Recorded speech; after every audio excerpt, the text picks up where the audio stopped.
บ่ไม่ใหญ่เพิ่นจะเอาเข่าเมื่อบ่บัดนี้ฮะไม่ใหญ่นี่บ่จะเอาเมื่อนะมื้อสิมื้อเนี่ยเกียมเนาะเกียมจะไปเฮ็ดหยังน่ะเอาไปกินบ่หรือว่าจังได๋โอ้เพิ่นจะเอาจักสอบเพิ่นเอาให้จักสอบเพิ่นเอาให้จักสอบจักเปล่าเพิ่นเอาให้นะ2บ่สิไปหาพ่อใหญ่ก็จ้ะงัดได้อีบ่พ่อใหญ่เนาะ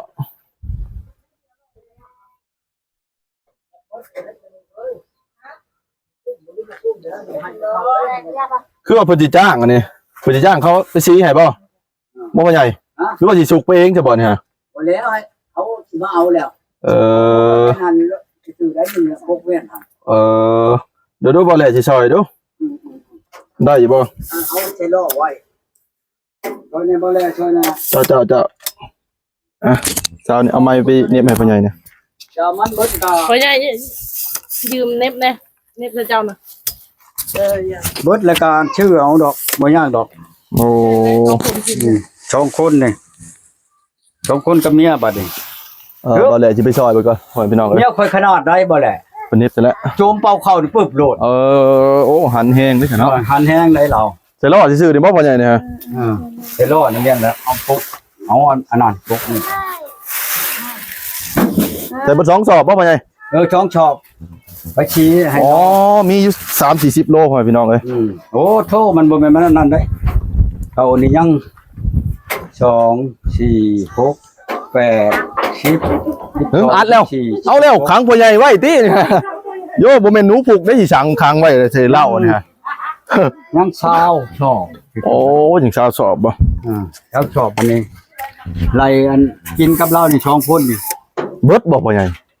คะแนนบ่เลยว่าคะแนนเบิดนะเบิดบ่7สอบเบิดบ่เบิดดอกเข้าคือใกล้นี่ก็เบิดได้เนาะบ่ได้เนาะยันบ่เบิดพ่อใหญ่จักแล้วเพื่อสิฮอดเดือน12มันสิเบิดแล้ววะใช่เดือน12พุ่นแล้วเอาแล้วเบิดได้พ่อใหญ่เอ้ย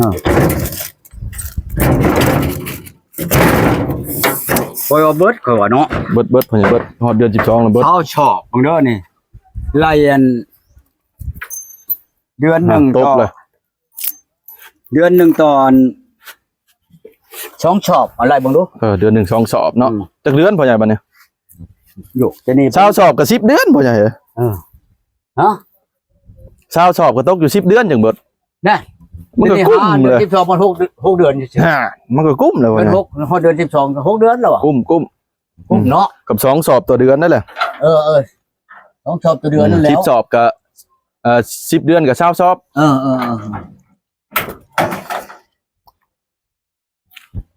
คนล็อกไว้ข้างในได้เนาะแม่เฒ่าแม่เพิ่นคือแม่โตนั่นเนาะพ่อใหญ่เนาะพ่อใหญ่นี่ใจดีเนาะพ่อใหญ่เนาะโอ้ว้าวโอ้โหผู้ใหญ่ผู้เต้ได้พ่อใหญ่เพิ่นน่ะบ่แม่นว่าเฮาจักเช่นใดคำยังหนุ่มอยู่ได้เป็นศิลวัตรแล้วพ่อใหญ่เนาะพ่อใหญ่เพิ่นว่ากันเฮ้ยรับโทรมาเฮ้ยกันโทรศัพท์เจ้านี่เขาโทรมานี่มีผู้โทรมาแล้วพ่อใหญ่ว่าที่เป็นเพิ่นว่าเนาะตาเห็นแล้วหายโอ้เห็นแล้วว่ะยังพ่อใหญ่กระแจแล้วลืมกระแจบัดนี้เอากลับเอาซะอันนี้เพิ่นว่าที่เป็นตาเห็นแล้วหายโอ้พ่อใหญ่คนเฮียนมาได้พ่อแม่พี่น้องเห็นแล้วบ่ให้แล้วบ่ได้ซั่นนะพ่อใหญ่บ่แม่นคนโลเลได้คนเฮียนมาคักแน่ได้เป็นทิศเป็นจานคักแน่เฮาเฮ็ดหยังก็บ่แพ้ปีกกว้างหางยาวเฮ็ดหยังก็จังมันก็จังได้เฮ็ดฉันเฮ็ดก้อมใส่ตัวเองก็ฉันเองก้อมเองยังก็ดี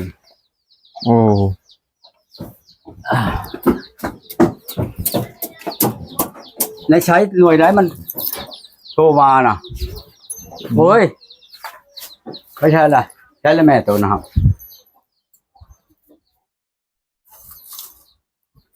ใช่เพิ่นโทรมาหน่วยใดบ่แม่นหน่วยนี้บ่พ่อใหญ่หน่วยเห็นนี่บ่นี่บ่แม่นหน่วยนี้บ่นี่ห้องไม่เท่าจะได้ใช้โทรศัพท์หน่วยใดโทรนั่นใช้ก็บ่เห็นหน่วยนี้บ่คนจะใช้โทรมาบ่เนี่ยนะโทรมาไปสีเขานี่บ่จังว่ายัดแม่นแล้วจ้ะไป บัดนี้ก็บ่มีไม่ใช่ใช้โทรศัพท์มันเฮ้ยโทรศัพท์มันเขาโทรมานั่นไงอยู่ในใช้ใช่เด้บัดนี้มันนี่ทางหลังเจ้าพ่อใหญ่แม่นบ่ นี่เด้เนาะไผเลยโทรมาจะบ่ได้ห้ามบ่ไม่ใช่ ขอโทรสิไปชี้เขาให้บ่จัก เจ้าหับเลยบ่เจ้าหับเด้อ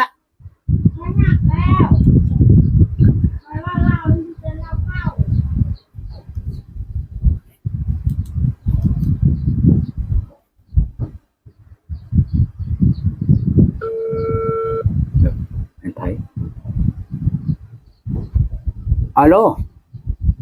เชี่ยว นั่นไหน เชี่ยวปากเมียไม่พ่อน่ะ เอาเมียใหม่แล้วเฮ้ยเมียเก่าเฮาปลาเลยได้สิไปเอาได้เป็นหมอนี่ คนใดเมียใหม่แล้วบ่ ใช่สิเมียน่ะ เอาก็อยู่ในเฮือนนี่แล้ว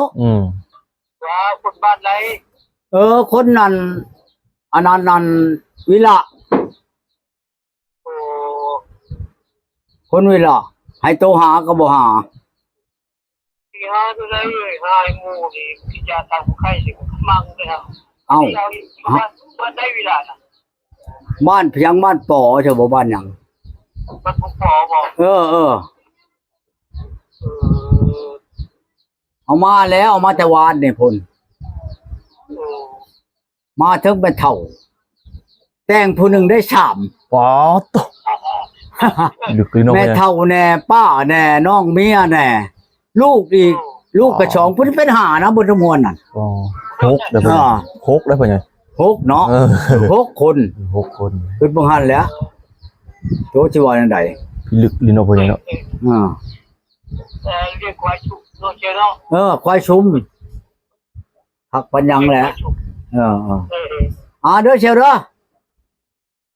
อยู่ดีไม่แห้ง ชุบ เชียวใช้ยันเมืองพีน โอ้เสียใจเมืองพีนถามข่าว ทำเขา เพิ่นเฮ็ดหยังจ้ะพ่อใหญ่นะ ใจ เพิ่นเฮ็ดหยังจ้ะ กินชม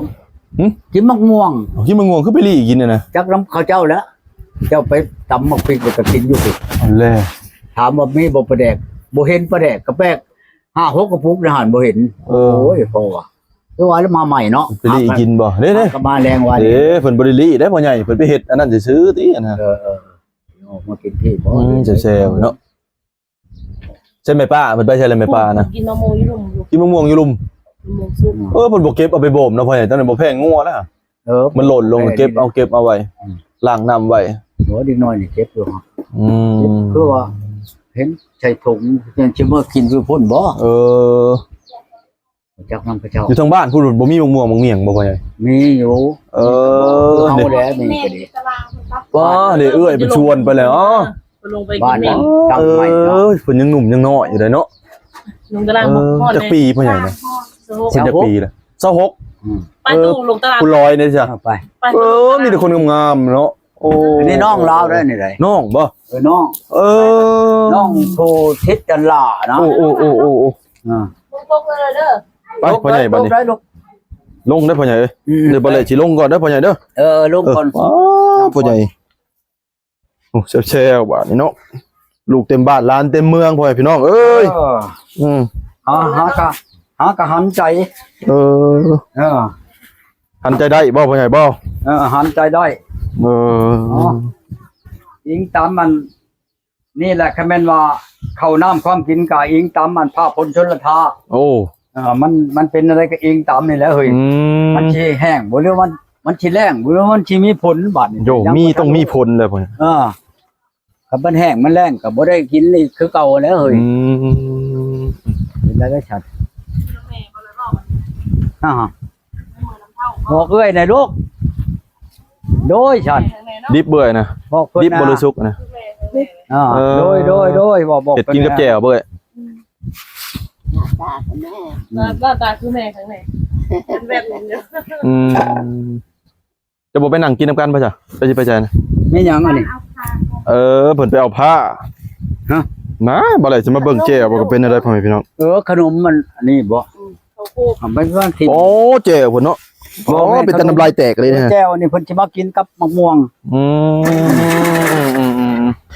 มะม่วง ก็ด้วยวันนี้นะ ตัวเจ้ากินสมมือกันบ่แม่ป้าบ่กินคือกันบ่สมนะ เจ้ากินคือกันบ่ มันคือกันนั่นแหละ ผูกหลานผู้นี้คักเนาะกินคือกันบ่ลังล่ะกินคือกันบ่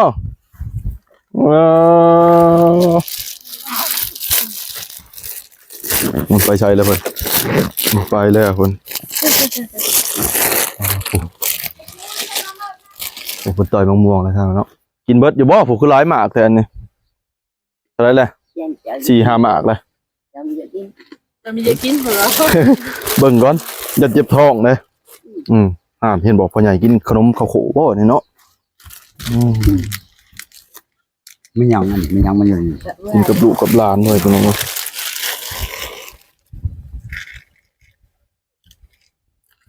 ไม่บอก จงเงินให้หลานนี่ก่อน คนเนี้ย เงินให้หลานไปก่อนเอาเด้อหลานเด้อนี่เอาล่ะ เอาแม่ลูกเอาแม่ เอาไปซื้อขนมเด้อ ขอบใจร้ายบอกแม่ขอบใจ ใจไป ขอบใจ ยังบ่เป็นขอบใจครับยังน้อยเด้อได้ ปากบอก ยังปากบอกเลย ปากยังบ่เคียง ยังบ่เก่งจำพ่อเนาะปากเนาะโอ้ผมไปได้เนี่ยพ่อนี่คักแล้วนี่พอสวิสานเลย ให้พ่อสอนวีซ่าให้แล้วนี่ นี่กำไรข่อย ก ำไรแล้วนี่ แม่นบ่พ่อใหญ่ เอาแล้ว กำไรอีหลีบ่พ่อใหญ่ เจ้าน้อยเขาเอา50ล้านแล้วนี่ อ๋อ บ่เฮิงนอกนี่ ไปเอาแล้ว50ล้าน นั่นพ่อใหญ่เนาะ เห็นบ่นี่เงิน50ล้านข่อยเล่นนี่ เนาะพ่อใหญ่ จิบลานบานใจ เนาะ แล้วยังวานนี่กันให้อยากไปน้ำโลด ไปใช้พ่อใหญ่ให้ไปใช้นะ ให้อยากแล่นน้ำพ่อนี่แหละนางลูกนางลูกที่เอามาชุบขนมเด้อให้เด้อเห็นบ่นั่นเนาะ มาแล้วมานั่งกิน